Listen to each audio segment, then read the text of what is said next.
Mary Caldwell took a deep breath of the crisp mountain air as she stood at the trailhead, her bright pink backpack weighing heavily on her slim shoulders. The morning sunlight filtered through the towering pines, casting a kaleidoscope of shadows across the dirt path that wound away into the depths of the forest. "You sure you want to do this, sweetie?" her father David asked, frowning with concern as he double-checked the contents of her backpack. "It's an awful long way for a little 12-year-old girl to hike all alone." Mary rolled her eyes. "Dad, I'll be fine. I'm not a little kid anymore. And it's not that far. Just 5 miles to Hamilton Lake and 5 miles back. I've hiked longer trails than that with you and Mom 1,000,000 times." David's frown deepened as he shouldered his own forest ranger backpack. "Yes, but you've never gone that deep into the Black Ridge wilderness all by yourself before.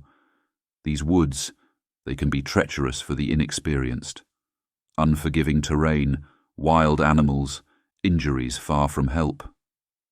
His voice trailed off, and Mary could have sworn she saw a flicker of fear in his hazel eyes, unusual for a seasoned ranger with nearly 20 years patrolling these very forests. She was about to ask what was really troubling him when her mother Jane emerged from their cabin up the trail, tying her hair back into a ponytail. "I packed you an extra granola bar and some fruit snacks just in case," Jane said, adding them to the stuffed backpack and planting a kiss on Mary's forehead. "And remember, no wandering off the trail for any reason, or Uncle Adam will have my head when we call to tell him you never made it to the lake." "I know, Mom," Mary said, struggling not to sound too exasperated. Her Uncle Adam was an experienced survival instructor who had taught her most of her wilderness skills. She knew better than to ever leave a designated trail alone. "If anything goes wrong or it starts getting dark, just hunker down where you are and we'll come get you in the morning," David said, pulling her into a tight hug with surprising force. "These woods, they aren't natural at night. I don't want you out there alone after sunset for anything." Okay, I got it," Mary said, struggling free of her father's embrace. She could never understand why both her parents seemed so scared of these forests, like they were hiding some deep, dark secret about them. Her whole life they had warned her to never stray from the trails, to always make camp before sundown, to stay out of the woods at night. Rangers spent weeks patrolling these trails, so what did they have to be so afraid of?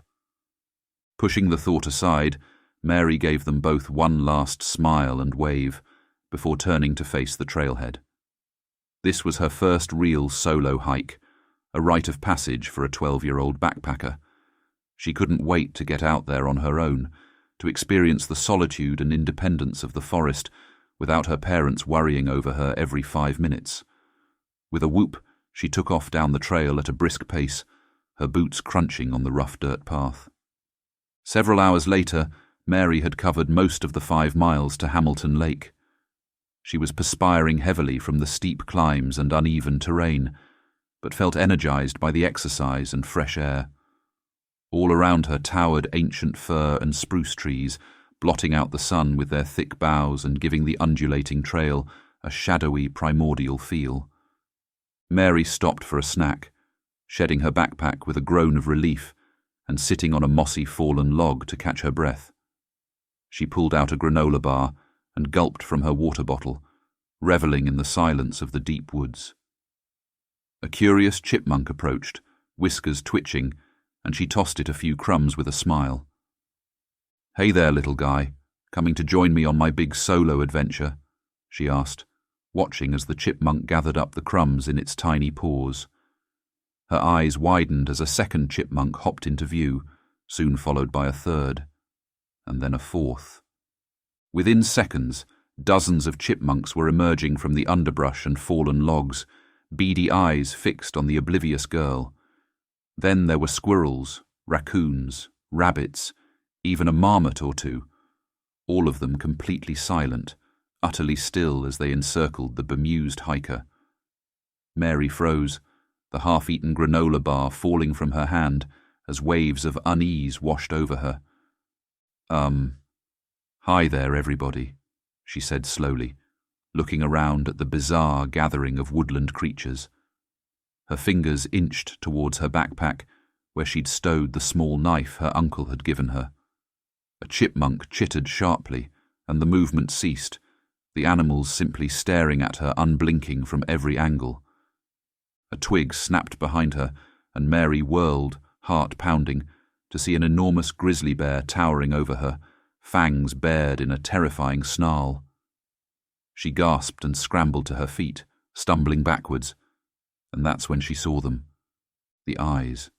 Dozens, no hundreds of pairs of eyes, peering out from every shadow and thicket. Eyes devoid of light or mercy, sunken and lifeless in withered skulls partially obscured by vines and moss.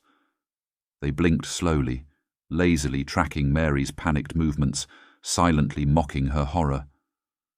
An unholy cacophony of screeches and roars shattered the quiet as tormented shapes poured from the trees, their gnarled bodies disturbingly human, yet twisted forms of rotted flesh, broken limbs protruding at impossible angles like something from the blackest pits of hell.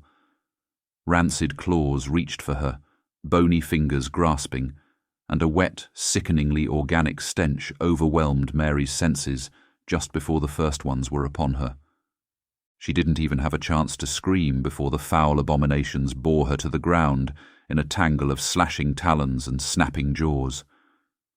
Her horrified screams were swallowed by the putrid crush of bodies, her belongings ripped away as the horde carried her deeper into the gnarled heart of the Black Ridge wilderness, far from the safety of any trail.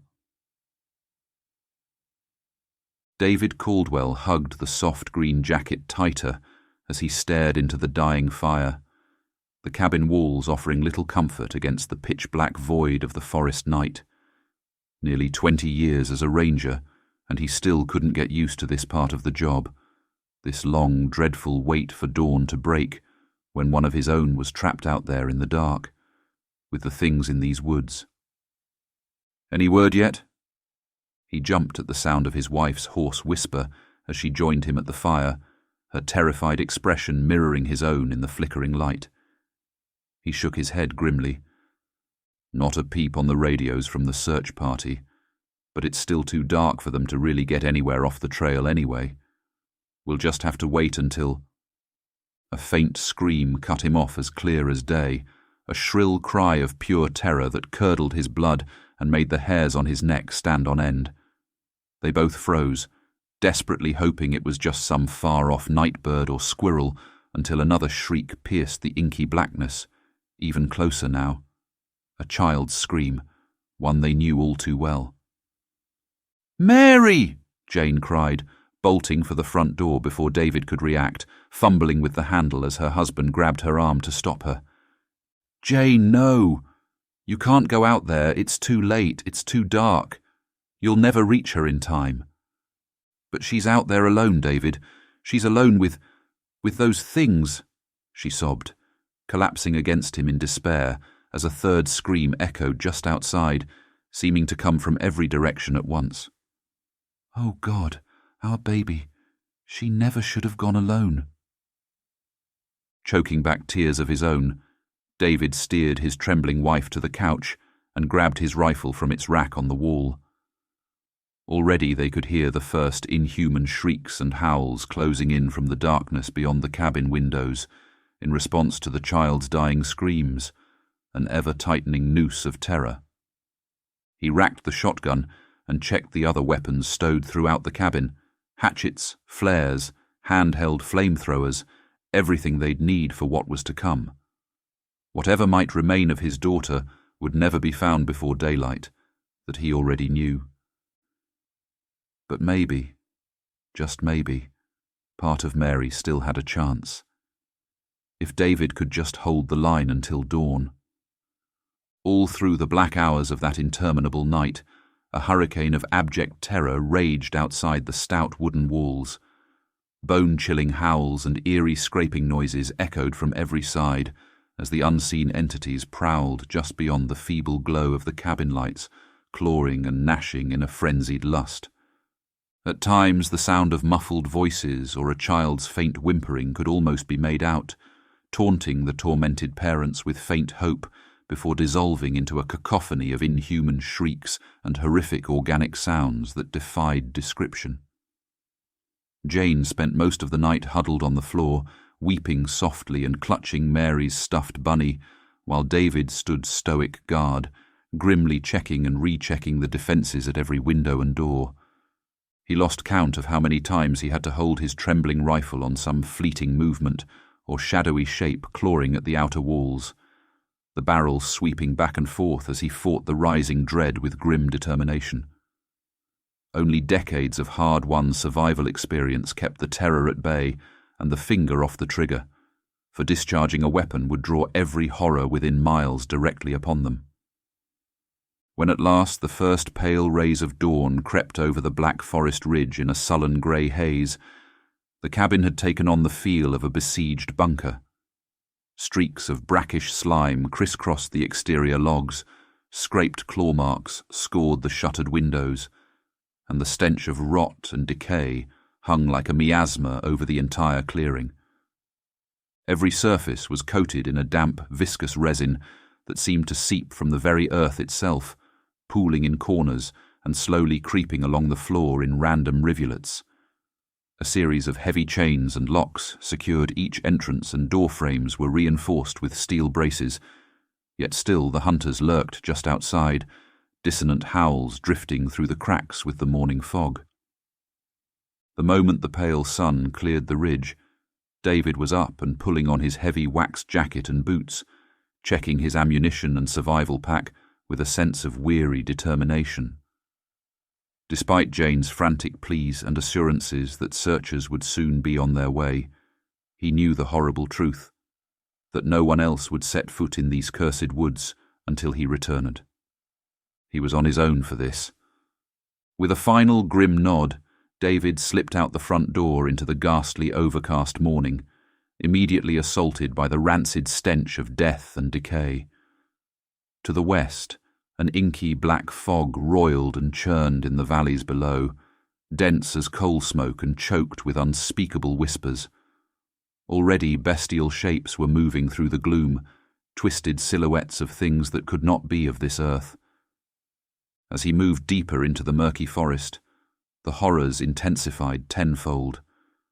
Massive tulip poplars and white ash towered in grotesque profusion, their bloated trunks fused in places to form nightmarish aberrations of wood and splayed roots.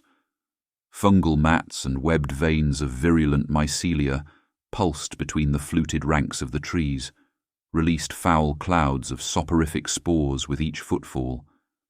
Animal carcasses in every stage of putrid dissolution hung ankle-deep through the foliage, buzzing with sinister clouds of insects, while in the undergrowth reeked piles of seemingly melted and discarded gear, backpacks, canteens, even child-sized shoes and garments. As his eyes adjusted to the gloom, the veteran ranger realized with a dawning sense of revulsion that everything in this hellish neck of the woods was made of the same semi-organic, chitinous material. Even the smallest twigs and rocks had a grotesque, curving aspect to them, as if formed from the calcified bones and viscera of the fallen. A sudden flurry of motion made David whirl, rifle at the ready, but the shambling forms silhouetted against the black smoke were like nothing he could have prepared for.